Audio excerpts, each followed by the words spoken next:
Hello, everyone. I'm very pleased to be here with you today alongside the wonderful people on this panel. Thank you very much, Loomus and Kadri Taverson in particular for this invitation and for the tremendous organization. Well, you just introduced me, so I won't have to do it again. Just to say that I'm particularly interested in global animal law, in the legal status of animals and animal labor studies. And today I will discuss the redefinition of human-animal labor relations and their regulation by law as I contemplated for the 21st century. The need to regulate animal labor or human-animal labor arises insofar as the law perpetuates the idea of a human use of animals without addressing the exploitation of their labor and commodification. A paradigm shift is necessary because of the failure of welfarism to challenge the legal status of animals and the irrelevance, in my view, of ending all relationships with domestic animals. So I am drawn to the third way proposed by some authors beyond the perceived impasse between property and personhood, best understood as relationships with rights. These relationships would therefore be labor relationships, as would the rights that would arise from them, regulating the work of domestic animals in society and ensuring they have a secure status and robust rights is also a matter of social justice. And to achieve a balance in human-animal labor relations, it's necessary to ensure that both parties want and benefit from the interactions. So far, unfortunately, we can be sure that they have mainly benefited humans to the detriment of domestic animals who have earned their subsistence without receiving much in return for their many contributions. So my aim is to empower animal workers by recognizing them as members of the human-animal society and providing them with an appropriate legal status and labor protection. The idea in my research is the convergence rather than competition of human and animal interests in the workplace because of the convergence of risks and lack of protection that human and non-human workers may face, regardless of their species. To say that animals should be protected as workers is not to ask whether they are human or whether they should have the same rights as humans, but to demand some form of justice when they work with and or for humans. So how can we better protect domestic animals working for or co-working with humans in the human-animal society? And what tools can the law provide to improve the situation of animal workers worldwide? And also, what are the pitfalls? I've reviewed the existing literature on animal labor and analyzed animal welfare and labor laws and policies at the international level, with the aim of assessing the legal status of domestic animal workers and their rights, or at least the standards of protection that they might enjoy on the basis of traditional labor protection. Despite arguments in favor of recognizing them as non-human workers with rights, there is unfortunately currently no proposal for regulation. So I ground my reflection on the legal status of animals in French civil law and the developments on legal personhood for animals, while relying on international labor law for my reflection on labor rights for animal workers. This research aims to lead to a declaration on the legal personhood and labor rights of non-human workers.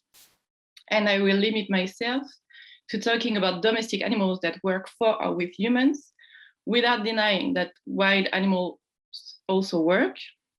I exclude wild animals because they are not intended to be employed directly by humans, even though humans may benefit indirectly from their work, as other authors such as Coulter or Blattner have argued, and as anyone could appreciate by observing animal societies and the services they provide to the living as a whole. My aim is to encourage the regulation of human-animal labor relations. I regard animal labor as a stepping stone to the realization of animal rights and as a bridge to understand that rights need to be desanctified and extended to other sentient beings, recognized as subjects rather than property, while considering that these relationships can neither be extinguished overnight, given the extent of the work done by animals and the human societies that rely on it, although forced animal labor obviously must be eliminated, nor is it desirable that all labor relationships between humans and animals be prohibited, because I believe that it is possible that some forms of collaboration can be maintained and be beneficial to both humans and animals. Drawing the consequences of the presence of a class of animal workers in the workforce requires their social, political, and legal recognition.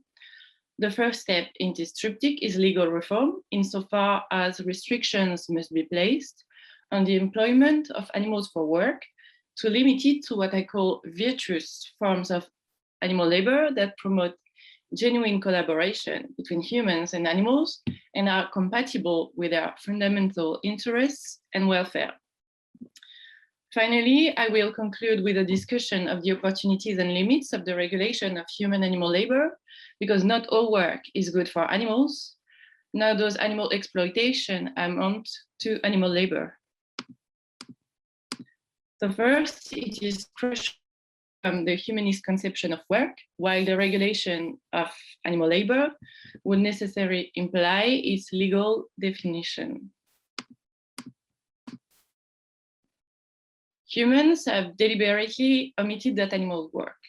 This omission can be attributed to a tradition of a radical separation between what would be human or cultural and what would be animal or natural. Until recently, Western philosophy and science relied on limiting intelligence, language, emotions, and even suffering to humans, as opposed to animals considered as biological machines. It is obvious that these postures were totally wrong. It would be impossible to work with animals if we were not able to communicate and understand each other, even without speaking the same language. We are aware of communicating with animals. And we're also aware of the fact that animals engage their sensibility and even their empathy, their intelligence, emotions, agency, and mostly subjectivity in the work they perform. So as outlined by Bashur, this is not a simple oversight. Marx denied that animals are capable of conscious, universal, free and coordinated production because of the doctrine of differentia specifica. This doctrine consists in investing with supreme value everything that is unique or distinctive to humans and depreciating everything that is considered to be shared with animals. According to Barrett, this consideration of animals lacking all the capacities reserved for humans was a necessary justification for turning animals into production machines. So the idea of human exceptionalism has shaped labor studies by excluding animals from this field until now. And it is precisely this conception of the animal as a labor instrument, an object of property, that must be abandoned. Cochrane argued that the alleged differences between human and animal labor are of degree rather than of kind. He explored the question of what constitutes good work for the animal, arguing that the idea that animals enjoy work is commonplace, although brutal and exploitative practices are committed in the name of work, which leads abolitionists to consider that suffering is an essential component of animal work. Many of the jobs performed by animals are admittedly far from decent and imply much suffering and even death. However, this should not prevent us from considering that it is possible to provide decent working and living conditions for non-human workers. According to Cochrane, such a decent work would mean work that actively contributes to the well-being and development of the animal. So under certain conditions, good work for animals could be possible. To regulate animal labor at the international level, as I said, it is necessary to define it legally. This definition should emphasize that work is not limited to production, nor can it be seen only in economic terms, but also covers other forms, and should leave no room for the transformation of animals into commodities or their use as interchangeable resources or labor tools. My proposal draws particularly on the concepts of human jobs and work lives developed by Coulter, good work for animals put forward by Cochrane, takes into account the need for the working day to have a beginning and an end, as has been emphasized by Waddiwell, and the need to prohibit forced animal labor and to implement self-determination rights for non-human workers, as argued by Blattner. The conceptual frameworks of virtuous human-animal labor that I propose intends to extend to non-humans the principle of decent work as promoted by the International Labour Organization, and which is an integral part of the Sustainable Development Goals, which has been defined as providing security in the workplace, social protection and fair remuneration, better prospects for personal development and social integration, and equal and good treatment of workers. I define virtuous human-animal labor as forms of work that are permissible, socially acceptable, non-commodifying, which do not inherently cause suffering and do not result in death as an end, and that allow and promote the development and flourishing of the individual animal at work and through work, allowing her to thrive by carrying out tasks adapted to her skills and preferences. Human-animal labor also involves interspecies collaboration, and this highlights animals as actors in these relations, although they can be victims of abuse in the workplace. This paradigm encourages the breaking of the traditional bond of belonging of animals to humans. This is why I suggest using the term employment rather than use of domestic animals for work, as it carries a redefining connotation. Considering the scope of this definition, we need to look at which animals work with and or for humans, which are recruited, trained, and employed to perform certain tasks assigned to them or negotiated with them, and to whom labor rights might benefit. As I said, I do not question the work of wild animals. However, it might not be appropriate to include them in such a regulation, which they will not need, as any use of wild animals should be prohibited in my view. And finally, it seems essential to define a legal age from which the animal can work in accordance to the biological imperatives of her species and the nature of her occupation, not to harm her development. This could mean that animals can only work, for example, once they have reached adulthood, which would exclude, even without the principal exclusion that I raise, the use of animals for production and research purposes, because they are exploited from birth and for an excessively short life in the vast majority of cases, and a maximum working age, in other words, a retirement age, should also be put forward, as the individual's career should have a beginning and an end.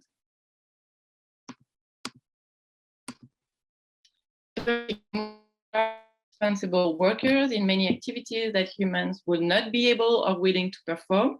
We can think of sniffing dogs, for example, or would be less efficient doing alone. However, they lack social and political recognition and above all, legal recognition. So alongside the regulation of their working and living conditions, the attribution of legal personhood and a non-human worker status with labor rights appears essential to protect, value, and integrate them. So the debate is now turning to whether animals should be granted legal personhood and fundamental rights. This is not new, although the proposals and litigation are more recent and developing rapidly, reflecting a real international momentum in this direction. The line drawn by labor law and the legal system is speciesist. human and non-human animals participate in the human-animal society through their work, but only the former is entitled to protection based solely on species membership. When non-human animals are protected in the context of work, it's only on the basis of their instrumental and patrimonial value.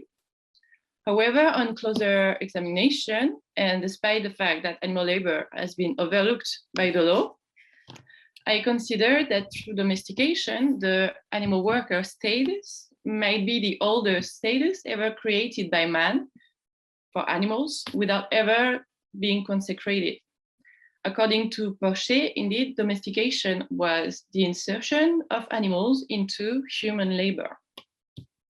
Some authors argue that such a consecration would not be merely symbolic. Cochrane has pointed out that not being held in esteem can lead to prejudicial treatment in the workplace, while it is necessary to eliminate the perception and treatment of animals as mere factors of production, tools, or resources to be deployed for human purposes, which are currently protected and legitimized by law, according to Blattner. On another hand, considering the worldwide movement towards the personification of nature, how could animals be excluded from the benefit of legal personhood and fundamental rights as sentient beings if non-sentient entities are granted personhood and rights, including those of a living being? Indian and Latin American jurisdictions have been the most active, and a number of initiatives have been successful in recognizing the status of non-human natural persons for individuals, such as Sandra the orangutan and Cecilia the chimpanzee in Argentina, or Chucho the bear in Colombia, or species such as dolphins, or even the entire animal kingdom in India.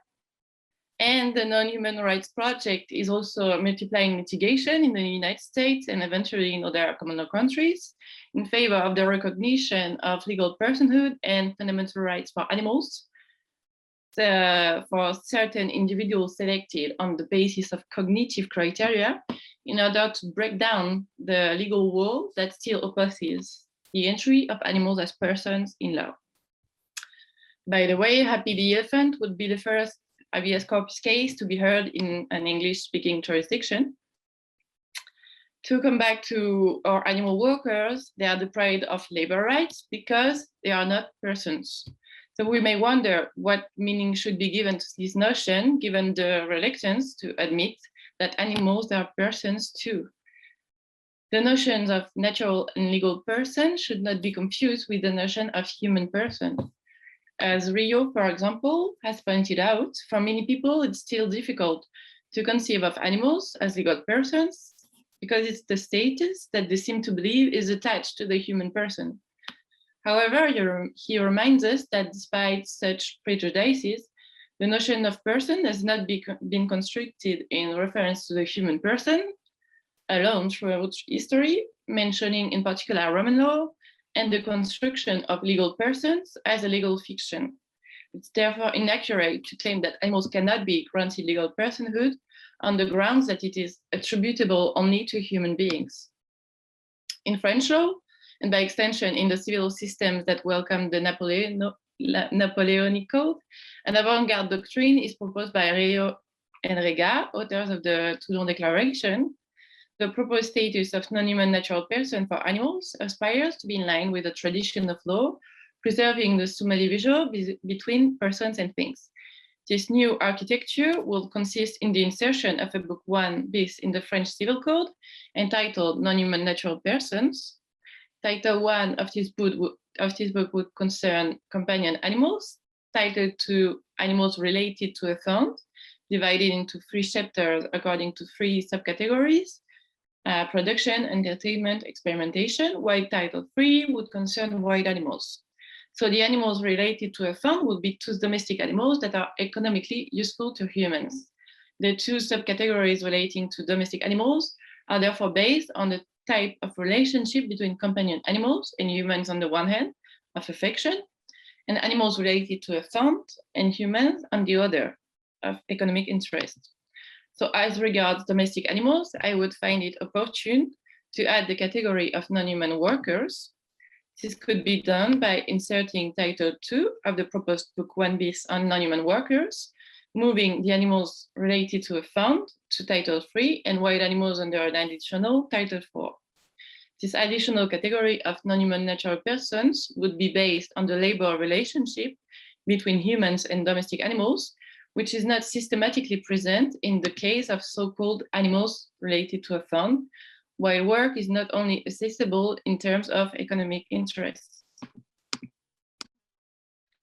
The purpose of protecting animals at work goes beyond the minimum standards of care and the duties of humans towards the animals they keep. It's of course essential that animals are well fed and provided with shelter, but their employment for work requires more than subsistence, including the enrichment of their lives, both on and off the job. This continuity was conceptualized by culture as work lives. Labor rights for animals would not be so different in kind from those enjoyed by humans, building on the framework of existing labor rights without suggesting an equivalence between the human and non-human person, namely the right to health, the right to rest, the right to fair remuneration, the right to safety at work, the right to retirement, as well as the prohibition of forced labor and freedom of representation according to the ILO conventions.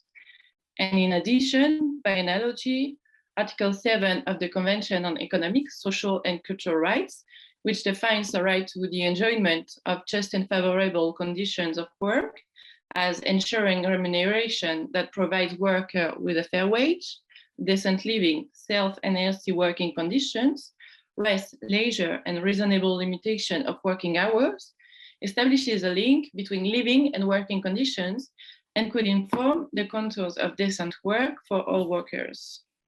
The question of remuneration, perhaps in kind, for the animal worker also arises.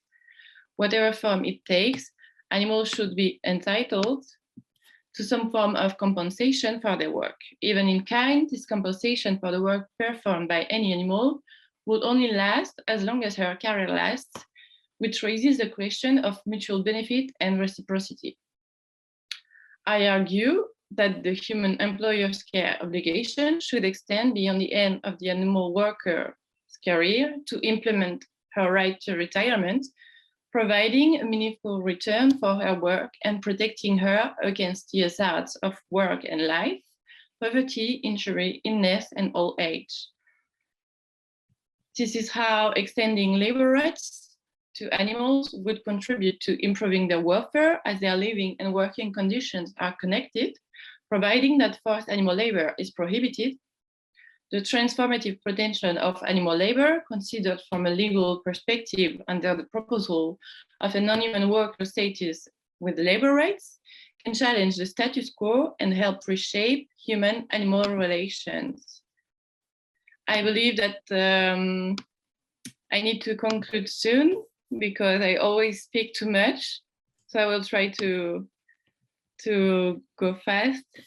Yes, we have 5 more minutes, so. Okay, I have 5 more minutes to present or to answer questions, sorry. To answer questions. Okay, so I'm gonna try to conclude and answer some questions, sorry, always too much. Well, animal workers could be recognized as full members of the human society in which they are integrated. However, if we consider the issues of consent, agency, autonomy, and freedom, the question arises as to what they really want. The door to some kind of understanding between humans and domestic animals is not completely closed, as animals are capable of indicating their interests, preferences, and even to resist work, provided that we listen to them and take into account what they express. The greatest limitation to the transformative potential of animal labor, hence, is the uncertainty surrounding the animals' consent to work, especially as animal exploitation industries often claim that animals consent to participate in research, in agriculture, and entertainment. And consent, as argued by Blattner, it can be used as a weapon to defend animal exploitation.